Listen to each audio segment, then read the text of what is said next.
Hello everyone, कैसे हैं आप सब। आशा करते हैं आप सभी बेहतर होंगे और तैयारी अच्छा से चल रहा होगा। तो चलिए आज के इस वीडियो में हम फिजिक्स का अध्याय 5 यानी ऊर्जा के स्रोत का महत्वपूर्ण ऑब्जेक्टिव को देखते हैं और देखते हैं आप लोग कितना बना पाते हैं। तो चलिए हम सीधा क्वेश्चन से शुरुआत करते हैं। ये रहा फर्स्ट क्वेश्चन। गर्म जल प्राप्त करने के लिए हम सौर जल तापक का उपयोग किस दिन नहीं कर सकते हैं। तो सिंपल सी बात ये आप समझिए कि सौर जल तापक का उपयोग यानी कि सौर पैनल का उपयोग हम किस दिन नहीं कर सकते हैं। धूप वाले दिन, बादलों वाले दिन, गर्म दिन या पवन वाले दिन, इसमें से कौन सा आंसर सही है वो बताइए। तो आपने मन में सोच लिया होगा, तो इसका करेक्ट आंसर होगा बादलों वाले दिन।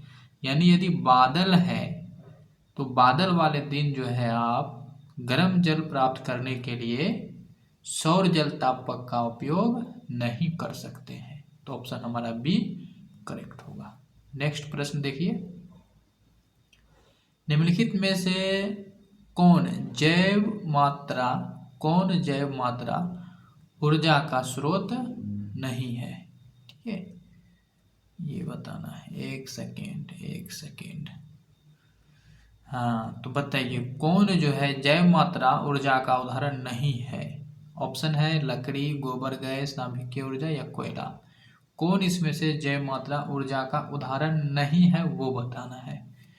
जैव मात्रा ऊर्जा का उदाहरण, तो हमारा करेक्ट आंसर इसका क्या हो जाएगा। यदि आप सोच रहे हैं नाभिकीय ऊर्जा इसका सही आंसर होगा तो आपका आंसर सही है। तो ऑप्शन हमारा सही हो जाएगा सी, नाभिकीय ऊर्जा जो है जैव मात्रा ऊर्जा स्रोत का उदाहरण नहीं है। बाकी लकड़ी, गोबर गैस, कोयला ये सभी जैव मात्रा ऊर्जा का स्रोत है। तीसरा क्वेश्चन देखिए। जल विद्युत संयंत्र किस ऊर्जा को विद्युत ऊर्जा में रूपांतरित करता है। प्रश्न को समझिए कि जो जल विद्युत संयंत्र है, जल विद्युत संयंत्र किस ऊर्जा को विद्युत ऊर्जा में, जल विद्युत संयंत्र क्या करता है, विद्युत ऊर्जा उत्पादन करने का काम करता है, यानी कि बदलने का काम करता है विद्युत ऊर्जा में। तो कौन सी ऊर्जा को, आपके सामने ऑप्शन है तापीय ऊर्जा, नाभिकीय ऊर्जा, सौर ऊर्जा या स्थितिज ऊर्जा। बताइए कौन सी ऊर्जा होगा। तो इसका करेक्ट आंसर होगा स्थितिज ऊर्जा। स्थितिज ऊर्जा को ये क्या करते हैं, विद्युत ऊर्जा में बदलने का काम करते हैं। कौन, तो जल विद्युत संयंत्र। ठीक है, करेक्ट आंसर हो जाएगा स्थितिज ऊर्जा। मिलाते चलिए। पवन विद्युत जनित्र में पवन की चाल कम से कम कितनी होनी चाहिए। काफी इंपॉर्टेंट प्रश्न है, इसका आंसर जल्दी से बताइए, तब तक हम कलर चेंज करते हैं। तो बताइए कौन सा इसका आंसर होगा। तो इसका करेक्ट आंसर यदि आप सोच रहे हैं ऑप्शन ए, तो बिल्कुल ये करेक्ट आंसर होगा कि जो पवन ऊर्जा है, यानी पवन ऊर्जा के लिए हम पवन चक्की का उपयोग करते हैं, तो उसमें चाल जो है उसकी कम से कम 15 km पर घंटा, 15 किलोमीटर पर घंटा उसका चाल होना चाहिए। ठीक है, तो ऑप्शन ए क्या हो जाएगा करेक्ट। नेक्स्ट प्रश्न देखिए। 5 नंबर तक आ गए हैं, बने रहिए और बताइए प्रश्न का आंसर। निम्न में से कौन बायोगैस ईंधन स्रोत नहीं है। बायोगैस ईंधन का स्रोत कौन नहीं है ये बताना है। बायोगैस ईंधन समझते हैं ना, तो इसमें से कौन नहीं है वो बताना है। ठीक है, बताइए लकड़ी, गोबर गैस, नाभिकीय ऊर्जा या कोयला ऊर्जा। कौन सा आंसर इसका करेक्ट होगा। यदि आप सोच रहे हैं नाभिकीय ऊर्जा जो है बायोगैस के अंतर्गत नहीं आता है, तो आपका आंसर सही है। बाकी लकड़ी जो है ये बायोगैस ईंधन है का उदाहरण हो जाएगा, गोबर गैस भी बायोगैस के ईंधन हो जाएगा, कोयला भी बायोगैस हो जाएगा, तो ये सभी बायोगैस हो जाएंगे। तो आंसर हमारा क्या हो जाएगा, नाभिकीय ऊर्जा। नेक्स्ट प्रश्न, आंसर दीजिए। निम्नलिखित में से कौन जीवाश्म ईंधन नहीं है। जीवाश्म ईंधन कौन नहीं है ये बताना है। ठीक है, जीवाश्म ईंधन जो नहीं है, बायोगैस, पेट्रोलियम, प्राकृतिक गैस, कोयला, कौन नहीं है ये बताइए। जीवाश्म ईंधन कौन नहीं है। ठीक है, तो यदि आपका आंसर है बायोगैस के साथ, तो बिल्कुल आपका आंसर सही हो जाएगा बायोगैस। ठीक है, ऑप्शन ए क्या हो जाएगा करेक्ट आंसर हो जाएगा आपका। चलिए, अच्छा प्रश्न है, एग्जाम में पूछे हुए प्रश्न है, यहाँ साइड में आप देख भी सकते हैं। अच्छे क्वेश्चन ही लाएंगे, फालतू का क्वेश्चन नहीं। हाँ, क्वेश्चन है जीवाश्म ईंधन का उदाहरण। अब बताइए जीवाश्म ईंधन इसमें से कौन है, ये बताना है। तो जीवाश्म ईंधन कौन है ये बताना, कोयला, लकड़ी, गोबर गैस या सभी। ये तो सभी है ना, जो नहीं जान रहे होंगे वो भी तुक्का मार दिए होंगे। तो लेकिन जो भी तुक्का ऑप्शन डी मारे हैं या जान के मारे हैं उन सभी का आंसर सही है कि जो कोयला है, लकड़ी है, गोबर गैस, ये सभी क्या है, जीवाश्म ईंधन ही है। चलिए नेक्स्ट प्रश्न देखते हैं। गोबर गैस, गोबर गैस एक प्रकार की है। तो गोबर गैस क्या है, क्या ये प्राकृतिक गैस है या बायोगैस या लकड़ी या चूल्हा, ये ना गोबर गैस होता क्या है। तो गोबर गैस क्या होता है, ये एक आपका बायोगैस है। क्या है, बायोगैस। ऑप्शन बी हो जाएगा। ठीक है, तो ऑप्शन बी इसका करेक्ट आंसर हो जाएगा। बायोगैस क्या है, गोबर गैस एक बायोगैस हो जाएगा, ऑप्शन बी। बायोगैस का उत्पादन होता है, तो अब यहाँ बताइए बायोगैस का उत्पादन किससे होता है, बताइए। तो यदि आपका आंसर है कि गोबर से होता है तो ये करेक्ट आंसर है कि इसका उत्पादन गोबर गैस से होता है, बिल्कुल सही है। नहीं तो सुधार कर लीजिएगा। नवीकरणीय ऊर्जा का स्रोत है, नवीकरणीय ऊर्जा का इसमें से कौन सा है नवीकरणीय ऊर्जा, ये बताइए। नाभिकीय ऊर्जा, सौर ऊर्जा, कोयले से प्राप्त ऊर्जा या प्राकृतिक गैस से प्राप्त ऊर्जा, इसमें से कौन ऐसा ऑप्शन है जो कि नवीकरणीय ऊर्जा का स्रोत है, बताइए क्या हो जाएगा। यदि आप सौर ऊर्जा का साथ जा रहे हैं तो बिल्कुल ये सही हो जाएगा, 10 के भी ऑप्शन सही हो जाएगा। ये लीजिए, अनवीकरणीय ऊर्जा स्रोत कौन है इसमें, अनवीकरणीय ऊर्जा स्रोत बताइए।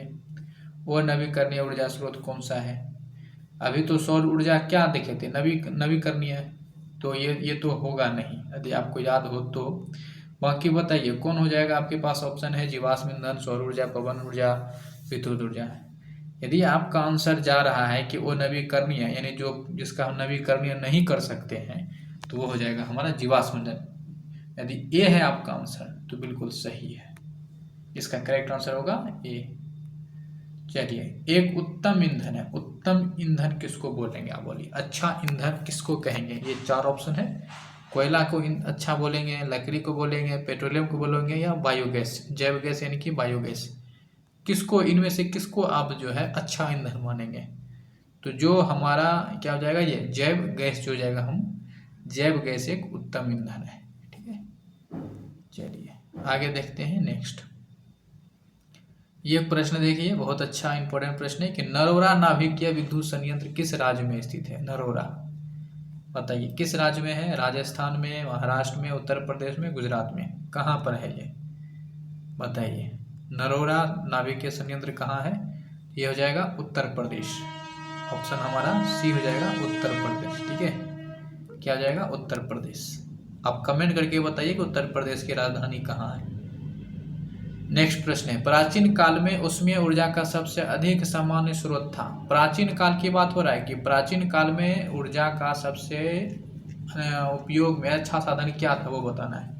प्राचीन काल में हम उस ऊर्जा के लिए क्या प्रयोग करते थे, घास का प्रयोग करते थे, लकड़ी का, पवन का या बहता जल का। अब तो यहाँ पे यदि आप कॉमन सेंस लगाएंगे तो पवन और बहता जल जो है, पवन ऊर्जा हो गया या जल विद्युत ऊर्जा हो गया, ये तो टेक्नोलॉजी बेस्ड है, तो आधुनिक काल का हो जाएगा। लेकिन प्राचीन में क्या, यदि आपके ये दोनों ए और बी में कन्फ्यूज हो गया, घास और लकड़ी में, तो हमारा करेक्ट आंसर क्या होगा, लकड़ी होगा। ठीक है, क्या होगा, लकड़ी, क्योंकि जंगलों उस समय जंगलों की संख्या ज़्यादा थी। ऑप्शन हमारा बी क्या होगा यहाँ करेक्ट होगा। जीवाश्म ईंधन ऊर्जा के हैं कौन सा स्रोत, जीवाश्म ईंधन को आप किस स्रोत के अंतर्गत रखेंगे, नवीकरणीय के अंतर्गत, व नवीकरणीय या वैकल्पिक स्रोत, या इनमें से कोई नहीं। अपना उत्तर बताइए। यदि आप सोच रहे हैं कि जीवाश्म ईंधन व नवीकरणीय ऊर्जा का स्रोत है तो बिल्कुल आपका आंसर करेक्ट है। ठीक है, सरदार सरोवर बांध जो है किस नदी पर है, बोलिए सरदार सरोवर बांध किस नदी पर है, गंगा नदी पर, सतलज नदी पर, नर्मदा नदी पर या ताप्ती नदी पर, किस पर है। यदि आपका आंसर है कि ये नर्मदा नदी पर है तो बिल्कुल सही है। कोई बता सकता है कि ये किस राज्य में है, यदि कोई जानता हो ये किस राज्य में है सरदार सरोवर बांध तो हमें कमेंट करके बताइएगा। ठीक है, आगे प्रश्न देखिए कि टिहरी बांध किस नदी पर बना है। टिहरी बांध किस नदी पे बना है? तो टिहरी बांध जो है ये आपका भागीरथी नदी बना है। तो ऑप्शन ए क्या हो जाएगा, इसका करेक्ट हो जाएगा। जैव गैस एक उत्तम ईंधन है क्योंकि इसमें मीथेन गैस पाई जाती है। देखिए बायोगैस, जैव गैस यानी कि बायोगैस का मुख्य अवयव मीथेन गैस होता है, मीथेन, ठीक है, CH4, ठीक है, मीथेन गैस होता है।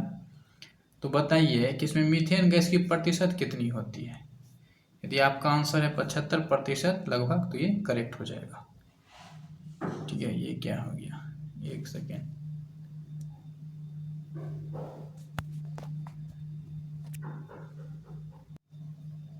चलिए, तो इसका आंसर हो जाएगा 75%।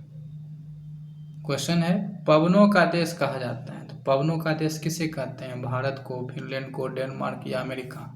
ये 4 ऑप्शन है, बताइए किसे कहते हैं। तो पवनों का देश डेनमार्क को कहा जाता है। किसको? डेनमार्क को। ऑप्शन सी करेक्ट हो जाएगा।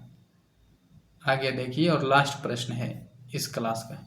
भारत का पवन ऊर्जा द्वारा विद्युत उत्पादन करने वाले देश में कौन सा स्थान है? कुछ सवाल समझ में आया कि पवन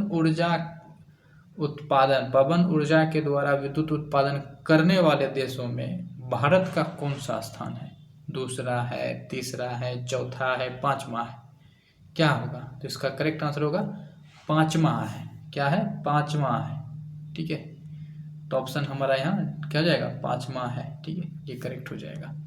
चलिए, तो आज की इस वीडियो में इतना ही क्वेश्चन रखते हैं। आगे फिर हम नेक्स्ट डे किसी दिन और क्वेश्चन लेके आके देखेंगे। कैसा लगा ये वीडियो हमें कमेंट करके बताइएगा। मिलेंगे अगले क्लास में, तब तक के लिए जय हिंद, बाय बाय।